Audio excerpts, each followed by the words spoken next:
ഇന്ന് ഞാൻ പറയാൻ ഉദ്ദേശിക്കുന്ന ഒരു വിഷയം, ഈ അവയവദാനം ശരിക്കും ദൈവീകമായി ശരിയോ തെറ്റോ? ഈ അടുത്ത സമയത്ത് ഒരു കൊച്ചുകുട്ടിയുടെ അവയവങ്ങൾ പലർക്കായിട്ട് ദാനം നൽകിയതായി ഒരു വാർത്ത വ്യാപകമായി വന്നിട്ടുണ്ട്. ഇത് കണ്ട് എല്ലാവർക്കും ഭയങ്കരമായിട്ടുള്ള സന്തോഷവും കാര്യങ്ങളൊക്കെ ഉണ്ട്. ശരിക്കും ഒരു ഭയങ്കരമായ ഒരു നല്ല പ്രവൃത്തിയല്ലേ ആ മാതാപിതാക്കൾ ചെയ്തത് എന്നൊക്കെ പലരും എന്നോട് ചോദിച്ചിട്ടുണ്ട്. പക്ഷെ അപൂർവം ചിലർക്ക് ശരിക്കും അത് ശരിയോ തെറ്റോ എന്ന സംശയമുള്ളതായിട്ടും എന്നോട് വിളിച്ച് പറഞ്ഞു. അപ്പൊ ഇതൊക്കെ വെച്ചിട്ടാണ് ഇപ്പോ ഒരു വീഡിയോ ചെയ്യുന്നത്. അപ്പൊ ഇത് മനസ്സിലാക്കുന്നതിന് മുന്നോടിയായിട്ട് ചില തത്വങ്ങൾ നമ്മൾ ആദ്യം അടിസ്ഥാനപരമായി മനസ്സിലാക്കിയിരിക്കണം. അതിന്റെ ഒരു ഉദാഹരണം പറഞ്ഞാൽ, നമ്മൾ ഈ വെജിറ്റേറിയൻ ഫുഡ് പൂർണ്ണ വെജിറ്റേറിയൻ ആവേണ്ട ആവശ്യമുണ്ടോ, മാംസം കഴിച്ചൂടെ എന്ന ചോദ്യങ്ങൾക്ക് ശരിക്കും എനിക്ക് പ്രകൃതിയായ ദൈവം പറഞ്ഞു തന്ന മറുപടികൾ ഞാൻ തന്നിട്ടുണ്ട്. അതൊന്ന് ഞാൻ ഒന്നുകൂടെ വിശദീകരിക്കാം. ഇതിന്റെ അതേ അടിസ്ഥാനമാണ് ശരിക്കും പറഞ്ഞാൽ ഈ അവയവദാനത്തിലും കിടക്കുന്നത്. അടിസ്ഥാന തിയറി ഒരേ തിയറിയാണ്. അപ്പൊ വെജിറ്റേറിയൻ ഫുഡിന്റെ തിയറി ഞാൻ പറഞ്ഞത് നിങ്ങൾക്കൊക്കെ ഓർമ്മ കാണുമല്ലോ. നമ്മൾ ആത്മീയമായി വളർന്ന് നമ്മൾ പോസിറ്റീവിലോട്ടാണ് പോകേണ്ട ഒരു ആത്മാവാണെങ്കിൽ, നമ്മൾ ആത്മീയ വളർച്ച വന്ന് ഒരു ലെവലെത്തുമ്പോൾ നമുക്ക് മാംസാഹാരം ശരീരം റിജക്റ്റ് ചെയ്യും, ചിലപ്പോൾ മനസ്സ് റിജക്റ്റ് ചെയ്യും. അതായത് നമ്മൾ ആത്മാവ് തന്നെ റിജക്റ്റ് ചെയ്യും. അതിന്റെ മണം ഇഷ്ടപ്പെടൂല, അത് രുചിയില്ലാത്ത പോലെ തോന്നും, അല്ലെങ്കിൽ അതിലെ ആ വിഴുവിഴുപ്പ് അല്ലെങ്കിൽ രക്തത്തിന്റെ സ്മെല്ല് ഇതൊക്കെ നമുക്കൊരുമാതിരി വിമിഷ്ടം വരുന്നത് പോലെയൊക്കെ തുടങ്ങി വരുമ്പോൾ മനസ്സിലാക്കണം, നമ്മളെ ഉള്ളിൽ നിന്നും നമ്മുടെ ആത്മാവ് റിജക്റ്റ് ചെയ്ത് തുടങ്ങി, ഇനി മാംസാഹാരം നിർത്താനുള്ള സമയമായി. അത് ഓരോന്നോരോന്നായിട്ടാണ് നമ്മൾ നിർത്തുന്നത്. നമുക്ക് റിജക്ഷനായി വരുമ്പോഴാണ് അത് നിർത്തേണ്ടത്. അല്ലാതെ ദൈവത്തിന്റെ ഹൈ പോസിറ്റീവിലോട്ട് പോകണമെങ്കിൽ ഇത് പാടില്ല എന്ന് പറഞ്ഞ് നമ്മൾ നിർത്തിയാൽ നമുക്ക് അതിന്റേതായ ദോഷങ്ങൾ ശരീരത്തിൽ വരും. പോഷകക്കുറവും കാര്യങ്ങളൊക്കെ വന്നിട്ട് പിന്നെ പോയി ഡോക്ടർ പറഞ്ഞിട്ട് പിന്നെ മാംസവും അത് കഴിക്കേണ്ടി വരും. അപ്പം നമ്മൾ ആത്മവളർച്ച വരുന്നതനുസരിച്ച് നമ്മൾ ആത്മാവ് അതിനുള്ള ബലമാകുമ്പോൾ പ്രകൃതിയിൽ നിന്നും വേണ്ട കാര്യങ്ങൾ, വേണ്ട ഊർജം നമ്മളെ ശരീരത്തിലേക്ക് എടുത്തു വരുന്ന ലെവൽ അനുസരിച്ചാണ് ഈ മാംസത്തിലുള്ള പല ഊർജങ്ങളും നമുക്ക് ഈ ലെവലിൽ കിട്ടുമ്പോൾ അതൊക്കെ പതുക്കെ നിർത്തലാക്കാം. ഇതാണ് വെജിറ്റേറിയൻ ആവാനുള്ള ദൈവത്തിന്റെ പ്രകൃതിയുടെ വ്യവസ്ഥ. ഇത് ഞാൻ പല ആവർത്തി പറഞ്ഞിട്ടുണ്ട്. പക്ഷെ ഇപ്പോഴും പലരും എന്നെ വിളിച്ച് ചോദിക്കുന്നുണ്ട്. അപ്പൊ ഇതൊന്നും കൂടെ നിങ്ങൾ മനസ്സിലാക്കണം. നമ്മുടെ ആത്മീയ വളർച്ച വരണനുസരിച്ച് നമ്മൾ പോസിറ്റീവിലോട്ടാണ് പോകേണ്ട ആത്മാവാണെങ്കിൽ നമുക്ക് ഈ മാംസത്തോടുള്ള വിരക്തി വരും. ഉള്ളിന്റെ ഉള്ളിൽ നമുക്കത് വേണ്ട എന്ന കഠിനമായ തോന്നലുകൾ വരും. അതിന്റെ മണവും കാര്യങ്ങളും ഇഷ്ടപ്പെടാത്ത ലെവലിലേക്ക് തുടങ്ങി വരും. അപ്പോൾ മനസ്സിലാക്കിക്കൊള്ളണം, നിർത്താൻ സമയമായി. ഇതാണ് എന്റെ നിയമം. ഇതുപോലെ തന്നെയാണ് ഈ അവയവദാനത്തിലും ഉള്ളത്. ഇതിന്റെ അകത്തുള്ള തിയറികൾ നിങ്ങളെ ഒന്ന് വിശദീകരിച്ച് ഒന്ന് കേട്ട് മനസ്സിലാക്കിയാൽ നിങ്ങൾക്കത് മനസ്സിലാകും. ഇപ്പോ നേരത്തെ പറഞ്ഞതുപോലെ ആത്മവളർച്ച ഇല്ലാത്തവർ ഇങ്ങനെ പോകുന്നുണ്ട്, മാംസവും കഴിക്കുന്നുണ്ട്. അപ്പൊ അതേപോലെ ആത്മവളർച്ച ഇല്ലാത്ത ഒരുപാട് ആത്മാക്കൾ ഈ ഭൂമിയിൽ എല്ലാ കാലഘട്ടത്തും വരും.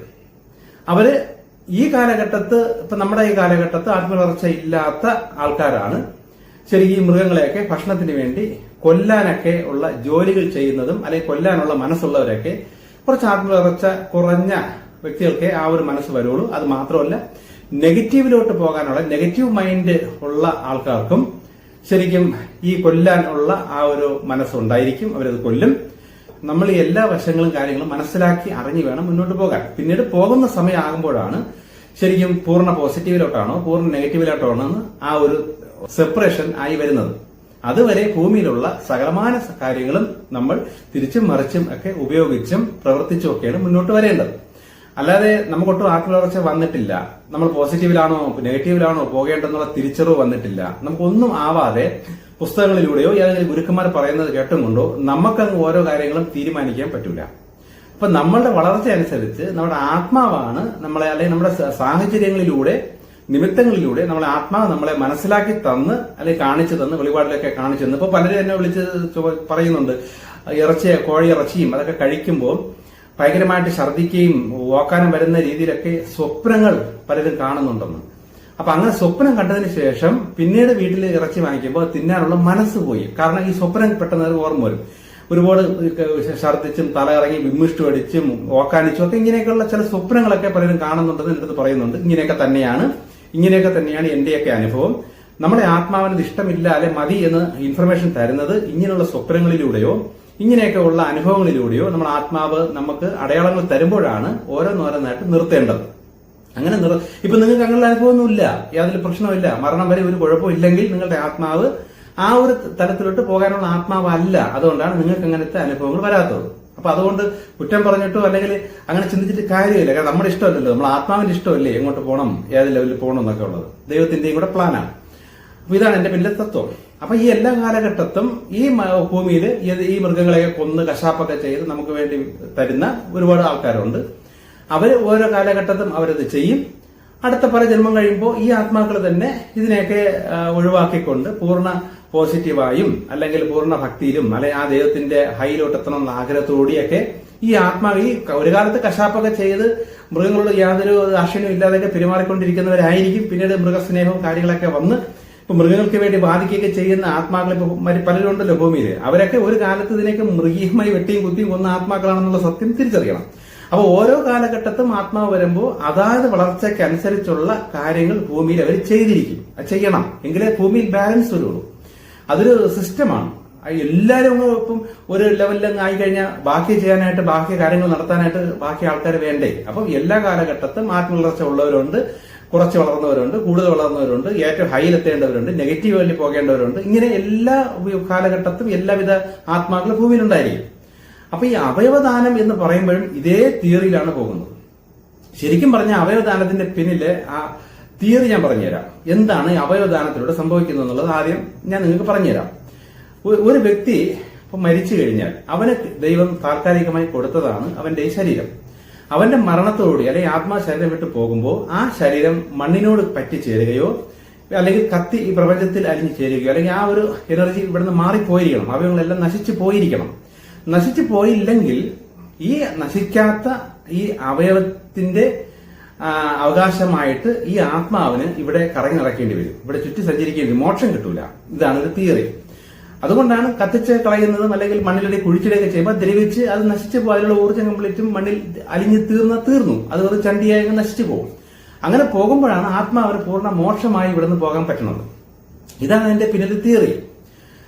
അപ്പോ നിങ്ങൾ തന്നെ ആലോചിച്ച് നോക്ക്. ഇപ്പൊ അവയവദാനം ചെയ്ത് ഒരു അവയവം 5 പേർക്കായിട്ട് കൊടുക്കുമ്പോൾ ഈ 5 പേരിലും ഈ ആത്മാവിന് കിട്ടിയ താൽക്കാലികമായ ശരീരം ഈ 5 പേരിലും ഉണ്ട്. ഇനി ഈ 5 പേരിലുള്ള ഈ വ്യക്തിയുടെ അവയവം എന്ന് പൂർണ്ണമായി നശിക്കുന്നു അത്രയും നാളും ഈ ആത്മാവിന് മോക്ഷം കിട്ടാതെ ഇവിടെ അലിയേണ്ടി വരും.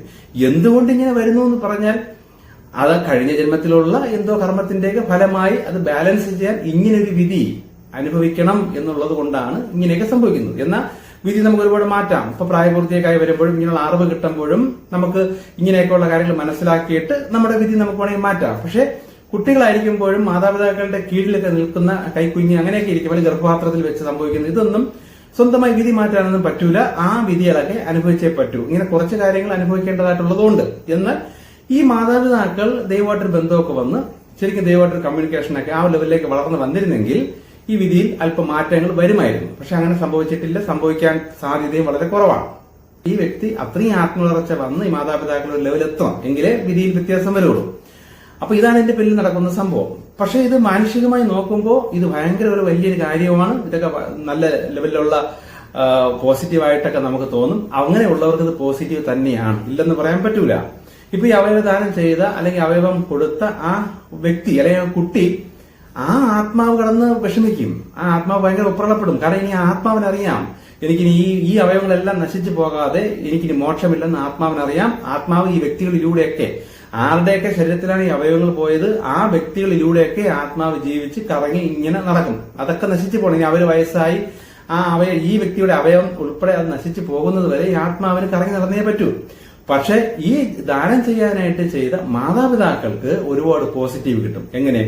ഈ അവയവം കിട്ടുന്ന കുടുംബക്കാരും ആ വ്യക്തിയും ഭയങ്കരമായ നന്ദിയും സ്നേഹവും ഈ മാതാപിതാക്കളോടും അല്ലെങ്കിൽ അവയവദാനം ചെയ്ത ഇതിനോടൊക്കെ ചെയ്യുമ്പോൾ കുറെ പോസിറ്റീവ് അതുവഴി കിട്ടും. അങ്ങനെ പോസിറ്റീവ് കിട്ടുമ്പോൾ മുൻ ജന്മങ്ങളിലൂടെ വന്ന ഒരുപാട് നെഗറ്റീവ് കർമ്മത്തിന്റെ ഫലം ഈ പോസിറ്റീവിലൂടെ ഇങ്ങനെ നല്ല കാര്യം ചെയ്തതിലൂടെ അത് ബാലൻസ് ആയി തന്നെ തീരും.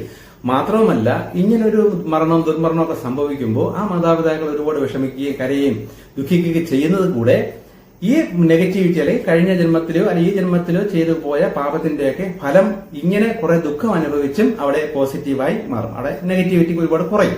അപ്പൊ ഇങ്ങനെ കുറെ നല്ല കാര്യങ്ങളും ഇതിന്റെ പിന്നിലുണ്ട്. പക്ഷെ എങ്കിലും ഇങ്ങനെ കുറെ സൈഡായിട്ട് ഉള്ളൊരു ചെറിയ പ്രശ്നവും ഇതിന്റെ പുറകിലുണ്ട്. അതൊന്നും നമുക്കൊന്നും പറയാൻ പറ്റൂല. ഇത് അദൃശ്യ മണ്ഡലത്തിലെ ശക്തികളുടെ പ്ലാനാണ്. ആ ആത്മാവ് ഇങ്ങനെ കുറച്ച് കറങ്ങി നടന്ന് അലഞ്ഞു തിരിയണമെന്ന് ഒരു പ്ലാൻ ഉണ്ട്. അത് കഴിഞ്ഞതിന് ശേഷം ഭാവിയിൽ ആ ആത്മാവ് വീണ്ടും ഭൂമിയിൽ ജനിച്ച് ബാക്കി പൂർത്തീകരണത്തിലേക്ക് വന്നുകൊള്ളും. ഇതൊരു പ്ലാനാണ്. അപ്പൊ ഇത് നമുക്ക് അവയവദാനം ശരിയോ തെറ്റോ എന്നൊരു ചോദ്യത്തിന് ഇവിടെ അർത്ഥമില്ല. ആത്മവളർച്ച ഇല്ലാത്തവർക്ക് ഇങ്ങനെ ചെയ്യണം, അത് ആണ് ശരി. എങ്കിലേ അടുത്ത ജന്മങ്ങളിലൂടെ ആത്മീയ വളർച്ച വന്ന് അല്ലെങ്കിൽ ബാക്കി കാര്യങ്ങളെല്ലാം ബാലൻസായി കർമ്മ ബാലൻസായി പോവുള്ളൂ. എന്നാൽ ആത്മീയ വളർച്ച വന്ന ഒരു വ്യക്തി സൃഷ്ടാവാൻ ദൈവത്തെയൊക്കെ തിരിച്ചറിഞ്ഞ് ആ ദൈവമായിട്ട് കമ്മ്യൂണിക്കേഷനൊക്കെ വരുമ്പോ ആ വ്യക്തിയുടെ ആത്മാവിലൂടെ പല നിർദ്ദേശങ്ങളും ഈ വ്യക്തിക്ക് ഉള്ളിൽ നിന്ന് കിട്ടിത്തുടങ്ങും. അങ്ങനെ വരുമ്പോൾ നമുക്ക് അവയവദാനങ്ങളോ കാര്യങ്ങളോ അല്ലെങ്കിൽ ഇതൊന്നും നമ്മുടെ ഉള്ളിലെ ഇപ്പൊ നമ്മളെ നേരത്തെ വെജിറ്റേറിയൻ നോൺ വെജിറ്റേറിയന്റെ കേസിൽ സംഭവിച്ചതുപോലെ നമ്മുടെ ഉള്ളിൽ നിന്നും ഭയങ്കരമായ റിജക്ഷൻ വരും. അങ്ങനെ വരുമ്പോൾ നമുക്കൊരു രോഗം വന്നാൽ പോലും മറ്റൊരാളുടെ അവയവം വാങ്ങിക്കാനായിട്ട് നമ്മുടെ ആത്മാവ് നമ്മളെ സമ്മതിക്കൂല. അതായത് നമുക്ക് അങ്ങനെ ഒരു തീരുമാനം വരൂല. മരിക്കണമെങ്കിൽ മരിക്കട്ടെ എന്ന് സന്തോഷത്തോടി മരിക്കാനേ നിന്നുകൊടുക്കും. കാരണം എന്തെങ്കിലും അസുഖം വന്നു എന്തെങ്കിലും വിഷയങ്ങൾ വന്നു കഴിഞ്ഞാൽ അത് എന്തൊക്കെയോ കർമ്മ ബാലൻസ് ആകുന്നതെന്നുള്ള സത്യം തിരിച്ചറിയാവുന്ന ഒരു ആത്മീയ വളർച്ച വന്ന ഒരാൾക്ക് മറ്റൊരാളുടെ അവയവം വെച്ച് തൽക്കാലം എങ്ങനെയെങ്കിലും ഭൂമിയിൽ തന്നെ കടിച്ചു തൂങ്ങി നിൽക്കണം എന്ന ആഗ്രഹം ഒരിക്കലും വരില്ല. അങ്ങനെ ഒരു ആഗ്രഹം നിങ്ങൾക്ക് ആർക്കെങ്കിലും അല്ലെ അങ്ങനെ ആർക്കെങ്കിലും ഉണ്ടെങ്കിൽ അവൻ ആരെ എത്ര വലിയ ആത്മീയനാണെങ്കിലും യഥാർത്ഥത്തിൽ ആത്മീയ വളർച്ച വന്ന ഒരു ആത്മാവല്ല, പുറമെ ഒരു ആത്മീയ വളർച്ച എന്ന വേഷം ധരിച്ചു നിൽക്കുന്നു. ആത്മാവിന് ഏതൊരു വളർച്ചയും വന്നിട്ടില്ല. കാരണം മരിച്ചുപോയാൽ നരകം എന്ന ഡയമെൻഷനിലേക്ക് പോകുമെന്നുള്ള സത്യം തിരിച്ചറിയാവുന്നത് കൊണ്ടാണ് ഈ ആത്മീയ ഗുരുക്കന്മാർക്ക് അല്ലെങ്കിൽ ഈ ആത്മീയ ഗുരുക്കരായി നിൽക്കുന്നവർക്ക് ഇങ്ങനെയുള്ള ഒരു പ്രശ്നങ്ങളോ വിഷയങ്ങളോ വരുമ്പോൾ ആരുടെയെങ്കിലും അവയവങ്ങളോ എന്തെങ്കിലും കിട്ടി എത്രയെങ്കിലും ലക്ഷങ്ങളും കോടികളും മുടക്കി എന്നെ നീ ജീവൻ രക്ഷിക്കണേ എന്ന രീതിയിൽ ചിന്തിക്കുകയും അങ്ങനെ പ്ലാൻ ചെയ്യുകയും ചെയ്യുന്നത് അവർക്ക് ആത്മീയ വളർച്ച വരാത്തത് കൊണ്ടാണ്. കാരണം അവർക്ക് തന്നെ അറിയാം ആത്മാവ് മോക്ഷം അല്ലെങ്കിൽ ഹൈ പോസിറ്റീവ് ഡയമെൻഷനിലോട്ട് പോകില്ല. ഇതാണ് ഇതിന്റെ പിന്നെ വേറൊരു വസ്തുത. അപ്പം ഇനി ഈ രക്തദാനത്തിന്റെ കാര്യം പറഞ്ഞാൽ അതും ഇതിന്റെ ചോദ്യത്തിൽ വന്നിട്ടുണ്ട്. ഈ രക്തദാനം ചെയ്യുന്നതും ശരിയാണോ എന്നൊരു പ്രശ്നമുണ്ടോ? രക്തദാനത്തിലൂടെയും ഇതേപോലെ പോസിറ്റീവ് നെഗറ്റീവ് ഷെയറിംഗ് ഉണ്ട്. പക്ഷെ ഈ അവയവം മാറുന്ന അത്രയും പ്രശ്നമില്ല. കാരണം അവയവം എന്ന് പറഞ്ഞു കഴിഞ്ഞാൽ ആ വ്യക്തിക്ക് ഉണ്ടായിരുന്ന ഒരു അവയവമാണ്. പക്ഷെ രക്തം അങ്ങനെയല്ല. എത്രയോ രക്തത്തിൽ വളരെ ചെറിയൊരു അംശം മാത്രമേ അപ്പുറത്തോട്ട് ഷെയർ ആവുന്നുള്ളൂ. അപ്പൊ അത്ര കണ്ട് നെഗറ്റീവും പോസിറ്റീവും മറ്റേ വ്യക്തിയിൽ ഷെയർ ആവും. ഇപ്പൊ രക്തം കൊടുക്കുന്ന ഒരു വ്യക്തി പൂർണ്ണ നെഗറ്റീവായിട്ടുള്ള ആളാണെന്നുണ്ടെങ്കിൽ ആ വ്യക്തിയുടെ രക്തത്തിലൂടെ ഒരുപാട് നെഗറ്റിവിറ്റി സ്വീകരിക്കുന്ന വ്യക്തിക്ക് വരും. പക്ഷെ ഈ സ്വീകരിക്കുന്ന വ്യക്തി ആകപ്പാടെ നെഗറ്റിവിറ്റി അത്ര കണ്ട് കൂടി നിൽക്കുന്നത് കൊണ്ടാണ് മറ്റൊരാളുടെ രക്തം വരെ വാങ്ങിക്കേണ്ട ഗതികേടിലേക്ക് ഈ വ്യക്തി ആൾറെഡി ഉള്ളതെന്നുള്ളതായും മനസ്സിലാക്കണം. അങ്ങനെ വരുമ്പോൾ അവിടെ നിന്ന് കുറച്ച് നെഗറ്റീവ് കൂടെ വരുമ്പോൾ അല്ലെങ്കിൽ വേറെ മറ്റു പല രക്തങ്ങളിലൂടെയൊക്കെ കുറച്ച് നെഗറ്റീവ് വരുമ്പോൾ ഈ നെഗറ്റീവിന്റെ കൂട്ടത്തിൽ ആ നെഗറ്റീവിന്റെ കയറി കുറച്ചുകൂടെ നെഗറ്റീവ് ആവും. അങ്ങനെ നെഗറ്റീവ് ആവുന്നത് കൊണ്ടാണ് കുറച്ചുനാൾ മരുന്നും ഗുളികയും സൈഡ് എഫക്റ്റും അതുമായിട്ട് കുറച്ചാൾ കഷ്ടപ്പെട്ട് ഇതൊക്കെ തരണം ചെയ്യുന്നത്. ഇത് ഒരുപാട് മാനസിക സംഘർഷം കുടുംബക്കാരും ഒക്കെ അനുഭവിക്കുന്നതെല്ലാം ഇതേപോലുള്ള നെഗറ്റീവ് ഉള്ളതുകൊണ്ടാണ്. പക്ഷെ അത് മറ്റുള്ളവരുടെ രക്തം നമ്മൾ സ്വീകരിക്കുമ്പോൾ അത് കുറച്ചുനാൾ കഴിയുമ്പോൾ ആ രക്തത്തിന്റെ പവർ താനെ കുറഞ്ഞു കുറഞ്ഞു കുറഞ്ഞു വരും. അതനുസരിച്ച് നമ്മുടെ രക്തം ബൂസ്റ്റായി വരുന്നതനുസരിച്ച് അതിന് ബലമില്ലാതായി പോകും. പക്ഷെ അവയവം മാറുമ്പോൾ അങ്ങനല്ല. ഈ അവയവം ഒരിക്കലും ആ വ്യക്തിയുടെ വാങ്ങിച്ച അവയവം നശിച്ചിട്ട് നമ്മളെ പുതിയ അവയവം ഉണ്ടായി വരുന്നില്ല. അങ്ങനെ വരണമെങ്കിൽ പോലും ഇപ്പൊ ലിവറൊക്കെ അങ്ങനെയൊക്കെ ട്രാൻസ്പ്ലാന്റ് ചെയ്യാറുണ്ട്. അങ്ങനെ വരുമ്പോൾ പോലും ആ വ്യക്തിയുടെ പഴയ അവയവത്തിന്റെ ഒരു അംശമെങ്കിലും അവിടെ ഉണ്ടായിരിക്കും. അത് നമുക്ക് അത്ര കണ്ട് ദോഷം ആണ്. നമുക്ക് ദോഷമല്ല, ശരിക്കും ആ മരിച്ച ആത്മാവിനാണ് ദോഷം. അതിന് മോക്ഷം കിട്ടാതെ അലയേണ്ടി വരും. നമുക്ക് എപ്പോഴും ഗുണമാണ്. പക്ഷെ ഇത് നമുക്ക് ഭൂമിയിൽ നമുക്ക് ഗുണമെന്നേ ഉള്ളൂ. പക്ഷെ നമുക്ക് വിട്ടു ആത്മവളർച്ച വന്നിട്ടില്ല എന്നുള്ള സത്യം മനസ്സിലാക്കണം. അവയവം ദാനമായി വാങ്ങിച്ച വ്യക്തി ഭൂമിയിൽ ഭയങ്കര സന്തോഷമായിട്ട് ഭാവിയിൽ ജീവിക്കും. ഒരു കണക്കിന് ദൈവത്തിന്റെ പോസിറ്റീവ് കാര്യങ്ങൾ തിരിച്ചറിഞ്ഞ് മനസ്സിലാക്കി ഈ അവയവം വാങ്ങിച്ച വ്യക്തി പോസിറ്റീവായി ജീവിച്ചില്ലെങ്കിൽ ഈ അവയവം വാങ്ങിച്ചിട്ട് പിന്നെ നെഗറ്റീവായിട്ടാണ് കാര്യങ്ങൾ പോകുന്നുണ്ടെങ്കിൽ അടുത്ത ജന്മം ഇതിനെക്കാട്ടിയും ദുരിതവും കഷ്ടത്തിലൂടെ ജനിക്കേണ്ടി വരും എന്ന കാര്യം കൂടി മനസ്സിലാക്കണം. അതേസമയം അവയവം കൊടുത്ത ആത്മാവോ കുറെ നാൾ അലഞ്ഞു തിരിഞ്ഞ് ആ ദുഃഖമൊക്കെ അനുഭവിച്ച് നിരാശയോടുകൂടി ഈ ജന്മത്തിൽ നിന്ന് മോക്ഷം ലഭിച്ചു പോകുമ്പോൾ കുറെ നെഗറ്റിവിറ്റി അവിടെ കുറഞ്ഞ് ബാലൻസ് ആയി കിട്ടും. അടുത്ത ജന്മത്തിൽ കുറെ പോസിറ്റീവായിട്ടായിരിക്കും അടുത്ത് ജനിക്കുന്നത്. കാരണം ഇങ്ങനെ അലഞ്ഞു തിരിഞ്ഞ് ഒരുപാട് കഷ്ടങ്ങളും വിഷമങ്ങളും അനുഭവിച്ച് ആയല്ലോ. പക്ഷെ വാങ്ങിച്ച ആൾ അങ്ങനെയല്ല. ദൈവത്തെ തിരിച്ചറിഞ്ഞ് ആ ഒരു ലെവലിൽ ജീവിച്ചില്ല എന്നുണ്ടെങ്കിൽ ഈ ഭൂമിയിൽ ഇനി എത്ര നാൾ ജീവിച്ചാലും ചെയ്യുന്ന കാര്യങ്ങളോ ചിന്തിക്കുന്നതോ പ്രവൃത്തിയിലൊക്കെ പോസിറ്റിവിറ്റി ഇല്ലെങ്കിൽ വീണ്ടും നെഗറ്റീവായി പോവുകയും അടുത്ത ജന്മം വീണ്ടും കഷ്ടമാവുകയും ചെയ്യുന്നുള്ള സത്യം കൂടി മനസ്സിലാക്കണം. ഓക്കെ, ചില കാര്യങ്ങൾ നിങ്ങൾക്ക് മനസ്സിലായെന്ന് ഞാൻ വിശ്വസിക്കുന്നു. ഇതിന്റെ ആഴത്തിൽ ഇനിയും പല കാര്യങ്ങളുണ്ട്. ഇത്രയും കേട്ട് വെച്ചിട്ട് നിങ്ങൾക്ക് ഇതിൽ നിന്ന് പല സംശയങ്ങളും ഇതിന്റെ അകത്തുനിന്ന് ചോദ്യങ്ങളൊക്കെ ഉണ്ടെങ്കിൽ ചോദിച്ചാൽ ഇതിന്റെ ആഴത്തിലുള്ള പല ഡെഫിനിഷൻസും ഞാൻ പറഞ്ഞു തരാം. തൽക്കാലം ഇതുകൊണ്ട് നിർത്തുന്നു. ഓക്കെ, ഇനി ചില കാര്യങ്ങളൊക്കെ അടുത്തത്.